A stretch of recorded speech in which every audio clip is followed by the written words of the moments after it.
Hello, plant lovers. Welcome to Still Growing Seniors. I'm glad you're here because today we're going to discuss something very important. If you've ever stood in your garden in July, holding a thin, underperforming plant and asking yourself why it never delivered, you're not alone. I've been there. For years, I repeated the same promise. Next year, I'll do it right. And every year, I found a reason to wait. February passed quietly. Cold mornings, short days, an empty windowsill. It felt like a break. No mess, no effort, no decisions to make. I told myself, there's time. March will be better. The soil will be warmer. I'll start then. It sounded logical. It always does when you're avoiding the start.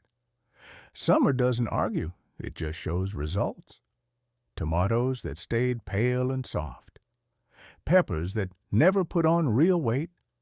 Flowers that opened when the season was already closing. No drama, just evidence. One year stands out. I did everything right once the season was underway. Watered on schedule, fed the soil, adjusted the light. I read, watched, learned. I even caught myself talking to the plants, not out of hope, but habit. None of it fixed the problem.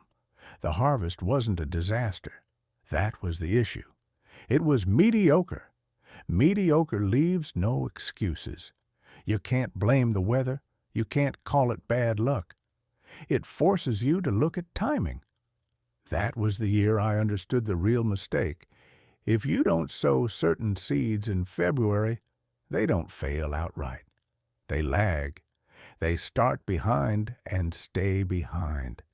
They grow just enough to suggest progress, just enough to keep you invested, but never enough to deliver what they're capable of.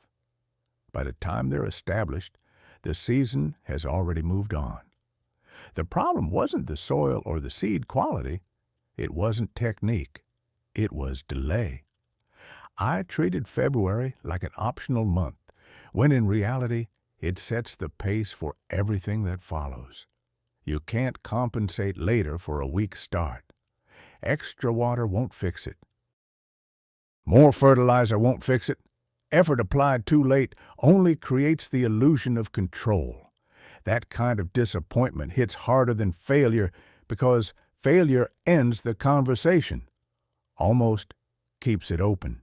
It leaves you with one clear conclusion. The work wasn't missing, it was mistimed. Most of us didn't learn gardening from books. We learned it from parents, neighbors, and half-remembered advice passed along over years. A lot of it sounds sensible. Don't rush. It's too early. Seeds need warmth. So we wait. We wait because it feels safe. February still feels like winter. The ground looks dead.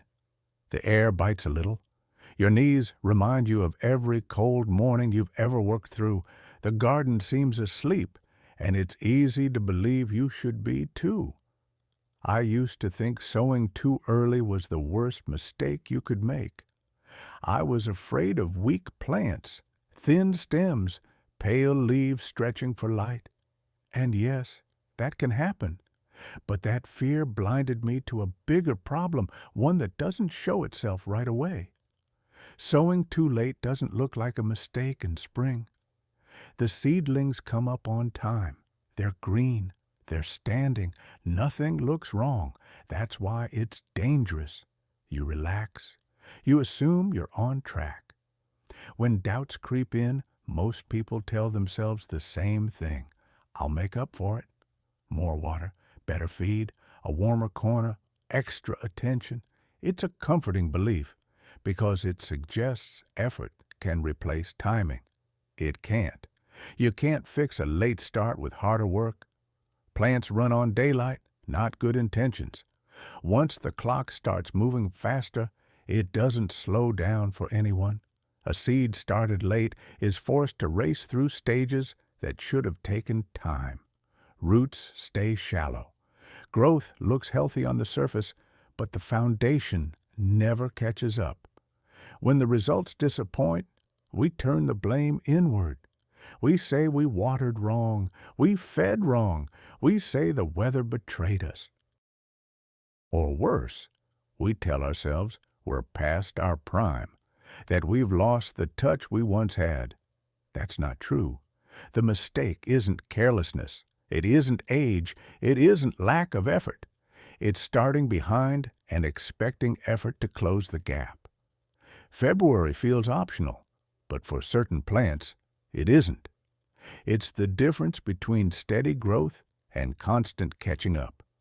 And once you understand that, you stop treating timing like a suggestion. You treat it like a requirement. Let me tell you what I noticed, year after year, not by keeping notes or charts, but by watching. Some plants are slow thinkers.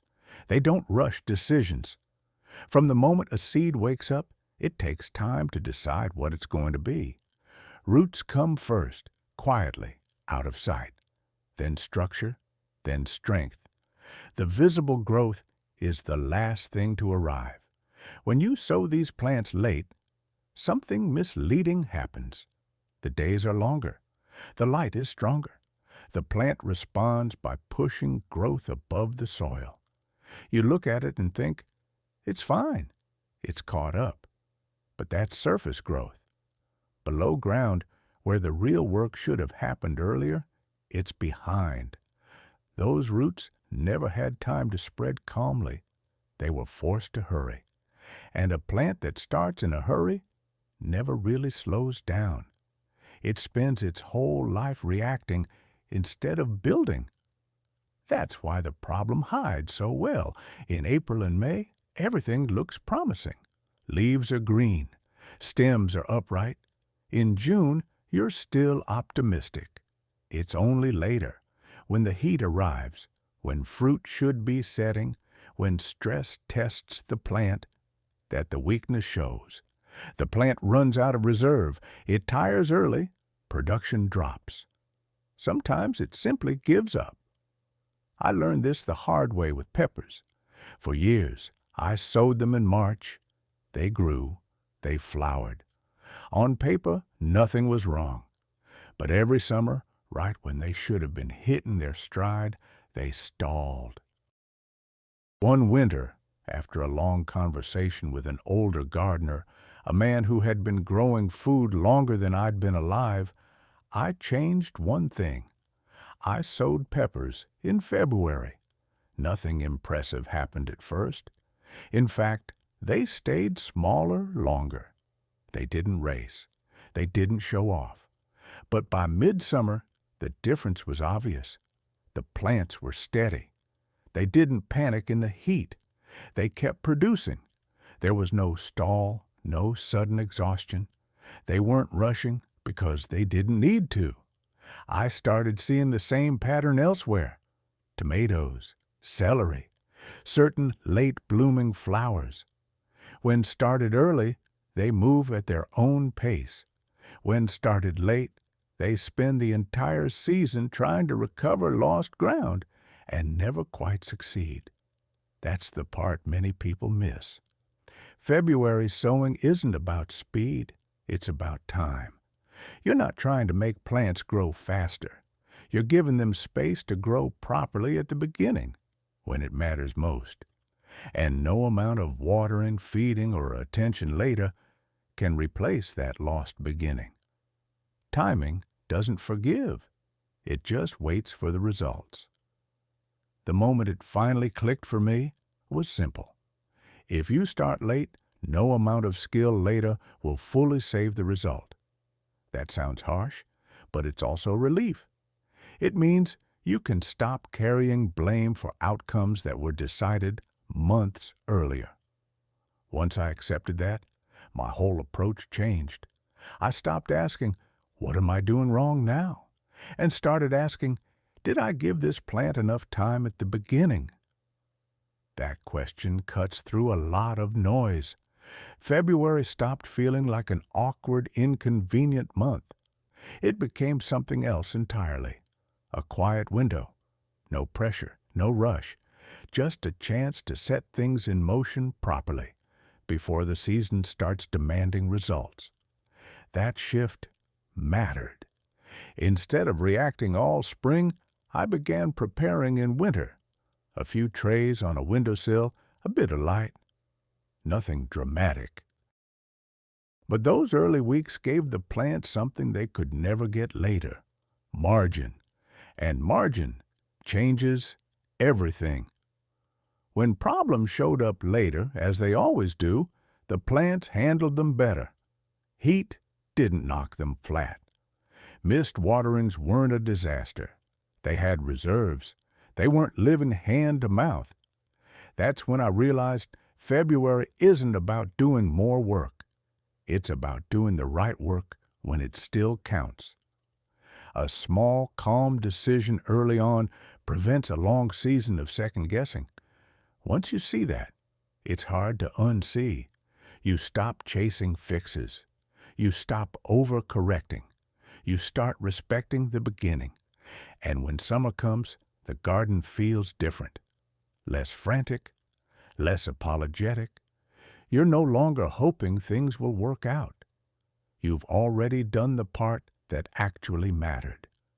So what can you actually do today without turning your house into a greenhouse or wearing yourself out before spring even starts?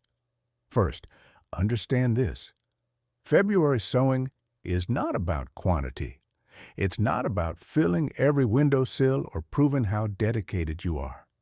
It's about choosing a few plants that genuinely need extra time. Slow starters. The kind that take patience early, but pay you back later. When you sow, don't rush the process. There's no need for special mixes or elaborate setups. Ordinary soil works fine. Don't press it down hard. Seeds don't need luxury. They need room. Place them calmly, cover them lightly, and water just enough to make the soil damp, not soaked. Then put them somewhere bright, but not hot. Heat at this stage does more harm than good. A cool windowsill with steady light will produce stronger plants than a warm corner ever will. You're not trying to push growth. You're allowing it. What matters just as much is what not to do. Don't hover. Don't overwater. Don't keep moving the pots around, chasing the perfect spot. Too much care at this stage weakens plants. Excess water suffocates roots before they've had a chance to spread. Too much warmth makes seedlings stretch and lean, chasing light instead of building strength. Let them grow slowly. That slowness isn't a warning sign, it's the goal. A plant that takes its time early doesn't panic later. It doesn't collapse under stress. It has already done the quiet work when conditions were calm. Over the years, I've settled on one simple rule. If a plant takes a long time to reward you in summer, it probably needs a long beginning in winter. Crops that mature late don't benefit from late starts. They suffer from them. February isn't early for those plants. It isn't ambitious. It isn't risky. It's exactly on time. And once you treat it that way, gardening stops feeling like a season-long correction job and starts feeling like steady work done in the right order. Quiet at first, then reliable when it matters. Gardening, especially as the years add up, stops being about proving anything. There's no score to settle, no one to impress. What remains is the connection, the steady rhythm of small, repeated actions that give the year its shape. Starting seeds in February taught me a different kind of patience, not the patience of waiting and hoping something works out, but the patience of acting early and then stepping back. You do the work when it matters, and after that, you let the process unfold. Perfection isn't required. You don't need to start everything. You don't need a system, a label, or a spreadsheet. Even one small tray of seedlings is enough to shift the season, enough to change how summer feels when you step into the garden. Progress, whether in the garden or anywhere else, rarely comes from forcing results. It comes from understanding timing, from knowing when effort counts and when it doesn't. So if February is still on the calendar and you've got a bit of light on a windowsill, that's sufficient. Start small. Give a few seeds time instead of pressure. You may not notice the difference right away. In fact, you probably won't. But when summer arrives and those plants stand a little steadier, carry a little more weight, you'll feel it. And that quiet, earned satisfaction, the kind that doesn't need explanation, is worth every early start. All right, that's it for today. If this made sense to you, consider subscribing to Still Growing Seniors for practical, long-term gardening advice that respects time, experience, and doing things in the right order. Leave a comment and tell me, have you ever noticed a difference between plants started early and those started late? Which crops have taught you the most patience over the years? And if there's a topic you'd like me to cover next, let me know. If this was useful, hit the like button. It helps more than you might think. Thanks for spending your time here. Here's to starting when it counts, growing steadily, and gardens that reward patience year after year. Happy planting.